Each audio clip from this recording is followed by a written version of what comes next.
Siap, Mbak. Iya. Oke. Sebelumnya mungkin saya izin perkenalkan diri dulu. Saya Pilih. Ini betul. Ini kita dari konseling gizi hari ini. Mungkin saya izin tanya dulu dengan Mbak siapa? Aku Kamila. Oh iya, Mbak Kamila. Oke. Mungkin saya boleh izin cross check dulu ya untuk datanya. Untuk Mbak Kamila sendiri, nomor lengkapnya? Nama saya Kamila Nofisa Andika Fitri. Oke, mungkin untuk tempat tanggal lahir? Tempat tanggal saya di Surabaya 9 Maret 1992. Berarti tahun ini sudah 30 tahun ya Ibu ya? Ya, tahun 30 tahun. Kemudian mungkin Ibu sehari-hari pekerjaannya seperti apa ya? Pekerjaan saya sehari-hari itu saya juga researcher di bidang kesehatan lingkungan gitu. Sebenarnya langsung ada researcher gitu sih, jadi kayak saya benar-benar yang kayak berkecimpung di bagian kesehatan lingkungan, sanitasi dan kayak segala macamnya. Oh seperti itu. Baik. Oke, terima kasih Ibu. Mungkin kita bisa langsung lanjut aja ya Ibu ya. Oke, mungkin Ibu ada kesini ada rujukan dari dokter atau memang Ibu ada keinginan sendiri? Saya cuma keinginan sendiri sih, karena kan saya tuh masih dulu Mbak, saya merasa lemes terus pusing gitu. Nah, saya kan lagi hamil ya Mbak. Iya. Lagi berapa ibu? Ya lagi semester kedua. Oh, semester kedua. Iya. Terus saya itu jadi sering lemas terus pusing. Padahal kan saya juga kerja dan segala macamnya kan ya Mbak. Itu awalnya saya kira emang cuma ngelakuin hamilan, tapi saya mikir apa ada hubungannya ya sama pola saya gitu. Ya. Mungkin Ibu ada pengaruh diet khusus itu ya Ibu? Iya, saya vegetarian. Oh, intinya vegetarian. Iya. Mungkin saya sini untuk vegetarian Ibu berarti cuma makan makanan nabati aja kayak buah, terus lauk nabati aja, atau mungkin masih ada konsumsi lauk hewani, mungkin kayak susu, ikan, mungkin. Oh iya, saya konsumsi sama konsumsi juga. Tapi kayak masih kayak rasa lemes gitu rasanya, jadi kayak gimana gitu, makanya saya datang ke konseling di sini. Baik, mungkin saya sebenarnya dari Ibu untuk Ibu biasanya sehari makannya kayak gimana? Ibu sehari makan berapa kali biasanya? Sehari saya makannya biasa sih, setiap kali. Buat sarapan jadi sih saya ada yang makan roti gandum, terus susu, kalau nggak gitu biasanya gantinya telur.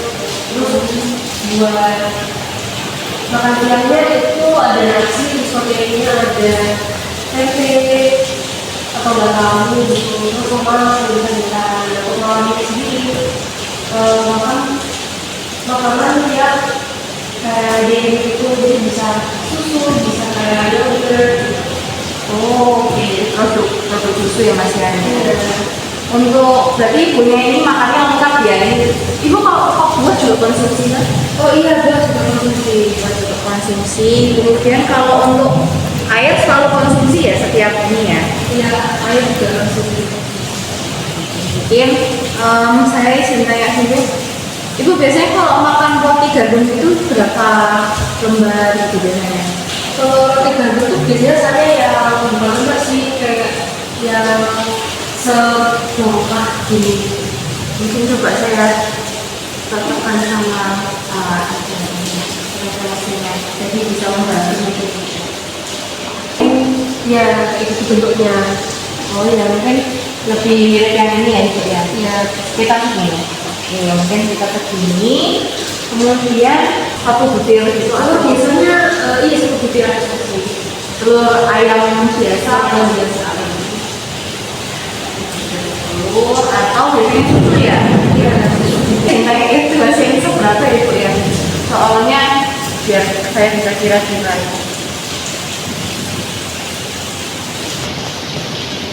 Ya, kira-kira yang mana ya? Yang ini sih, Mbak. Oh iya, mungkin satu gelas ya sekitar. Oke, baik Ibu.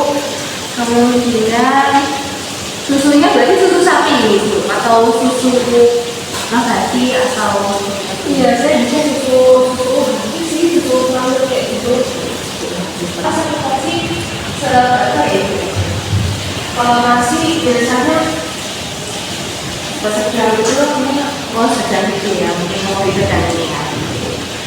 karena kan lagi juga ngantri di betul betul pasti lebih capek karena harus makan gitu. Kalau tempe atau tahu gitu biasanya ibu mungkin masaknya kayak gimana itu? Masaknya ya sih ada goreng atau mungkin itu di dioseng. Oh, ada dioseng. Cuma lebih sering digoreng. Lebih banyak itu. Untuk sayur-sayuran ibu makan sayur-sayurannya seperti apa? Sayur-sayurannya bisa beragam sih. Kadang saya konsumsi kangkung terus sama sayur manisan gitu, misalnya dia sama biasanya juga bayam, saya bening kayak gitu. Oh, semacam sayur bening gitu ya. Iya. Baik. Oke, mungkin pada susu untuk malam gitu biasanya selain yogurt apa? Kalau susu udah sih biasanya kayak yogurt aja tuh waktu kalau misalnya saya merasa agak sendiri gitu. Oh, ya, mungkin dia bisa membantu. Iya gitu. Tapi itu juga nggak setiap hari kok. Oh, nggak setiap hari. Terus juga ya saya juga pengen coba konsumsi kayak susu buat ibu hamil itu kan soalnya kata teman saya sih itu ya habis ya buat ibu hamil. Cuma saya belum bayar. Yang susu untuk ibu hamil ya. Kalau belum mungkin ibu seminggu berapa kali makan? Kalau cuma seminggu nggak saya beli juga sih mbak waktu saya di hampir 3 jam. Oh, berarti sekitar 3 hari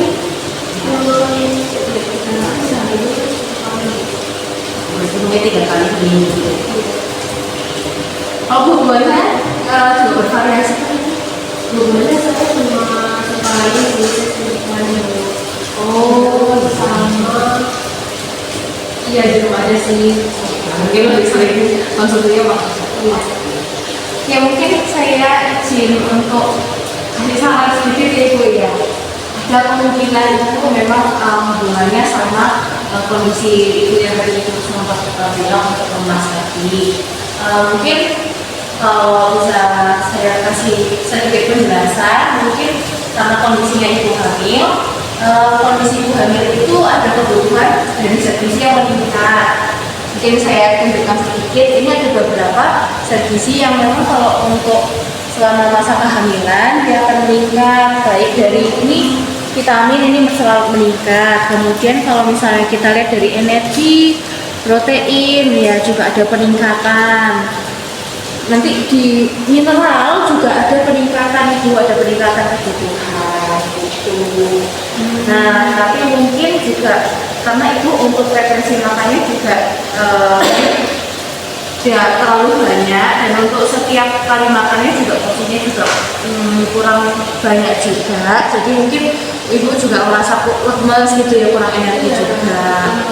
Belum lagi ibu kan vegetarian, jadi mungkin karena produk-produk nabati ini cenderung kalorinya energinya itu nggak sebanyak produk hewani gitu. Kecuali kalau memang ditambahin dengan tepung-tepungan sama minyak gitu. Tapi karena ibunya konsumsinya juga yang bertepung cuma kayak roti dan mungkin yang digoreng-goreng yang lebih banyak kayak tempe dan tahu saja, mungkin masih kurang mencukupi.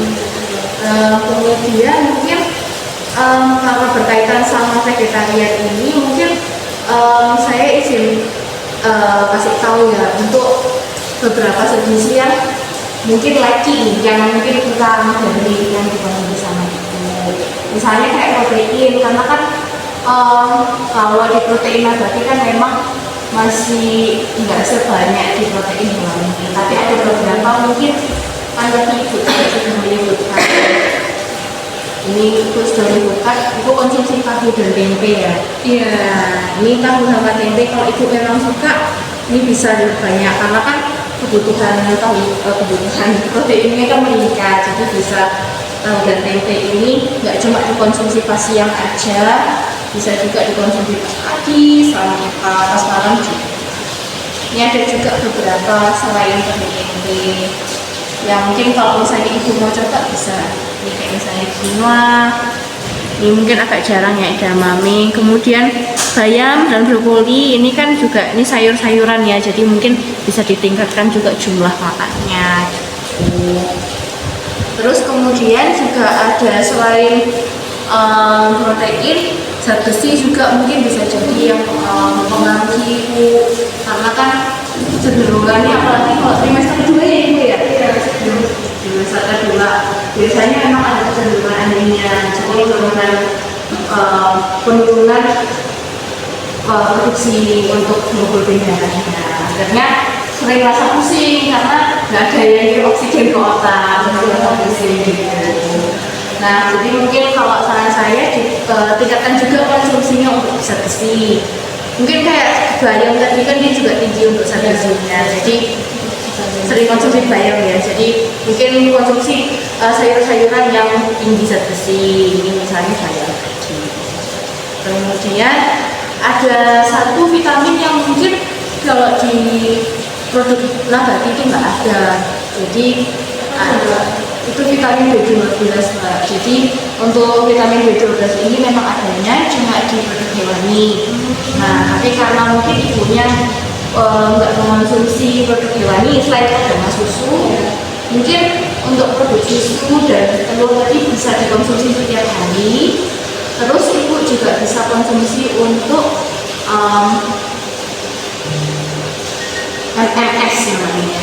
Ini sudah disediakan kok ibu di puskesmas, jadi ibu tinggal ngambil aja di puskesmas. Disediakan untuk suplemen MMS ini untuk memenuhi, jadi ibu bisa konsumsi ini satu suplemennya satu paket. Ini untuk memenuhi kebutuhan vitamin B12 itu sama besi juga bisa. Oh gitu ya. Kalau vitamin B12 ini bisa memenuhi separuh yang kebutuhan ibu, dan besi ini kan juga sekitar segitu. Jadi nanti bisa dipenuhi lagi sama konsumsi keluarga. Kita susunya satu gelas yang ibu tadi konsumsi itu sudah cukup. Mungkin seperti itu. Main kalau misalnya makan mungkin karena ini kan ada rasionya ibu ya. Jadi dalam satu kali makan ya makanan pokoknya saya satu porsi seperti ini, kemudian lauk pauknya juga dibuat satu porsinya seperti ini. Ini berarti 3 kali sehari komposisinya harus seperti ini. 3 kali sehari kalau bisa seperti ini Bu. Cuma memang kalau memang ibu bisa kurang bisa untuk 3 kali sehari semuanya penuh seperti itu, bisa mungkin dijadikan selingan. Mungkin kayak buah-buahan bisa jadi selingan seperti itu. Oke, mungkin ibu ada keluhan lain nggak? Udah sih, so far emang cuma pusing aja sama harusnya. Tapi sekarang udah tahu saya harus apa, karena kan tadi sudah dijelaskan juga. Mungkin kedepannya juga saya bakal lebih sering konsumsi bayam, terus konsumsi tempe dan tahu itu juga bakalan saya goreng pakai tepung, itu kan ada tambahannya biar kalorinya itu lebih banyak ya. Kayak saya tuh nggak sering lemas, itu juga saya juga nyoba suplemennya tadi katanya di puskesmas itu ya, Iya, apa tadi multi mikronutrien suplemen ya, ya mungkin bisa dicoba. mungkin yang untuk vitamin B12 apalagi ibu ya, mungkin soalnya karena tadi kan memang nggak ada di produk hewani, jadi cuma bisa didapatnya tadi cuma dari telur, susu sama suplemen. Itu juga takutnya adalah kalau misalnya ibu kurang konsumsi, nanti dijaminnya untuk pembentukan saraf mungkin bisa jadi ada sedikit sulit lah untuk perkembangannya. Jadi memang saran saya adalah untuk konsumsi suplementasi tadi MMS tadi. Oh gitu, oh iya. Berarti juga saya lakukan ya. Oke. Mungkin kalau ibu saya ada pertanyaan lagi, sudah cukup jelas. Sudah cukup jelas. Mungkin nanti akan saya berikan contoh, mungkin contoh menu untuk ibunya biar nanti ibunya bisa saya sesuaikan dengan preferensi ibunya. Bisa tolong dititipkan juga ya sekalian gitu mungkin. Ya, nanti mungkin saya akan kirim karena kan ibu juga tadi mungkin dari resepsionis juga sudah ada kontaknya. Nanti saya akan reach out ke ibu melalui nanti kontaknya. Oke. Mungkin kalau tidak ada kenaikan lagi ya semangat ibu, semoga berhasil dan semangat jaga kesehatan terus, semoga Allah baik.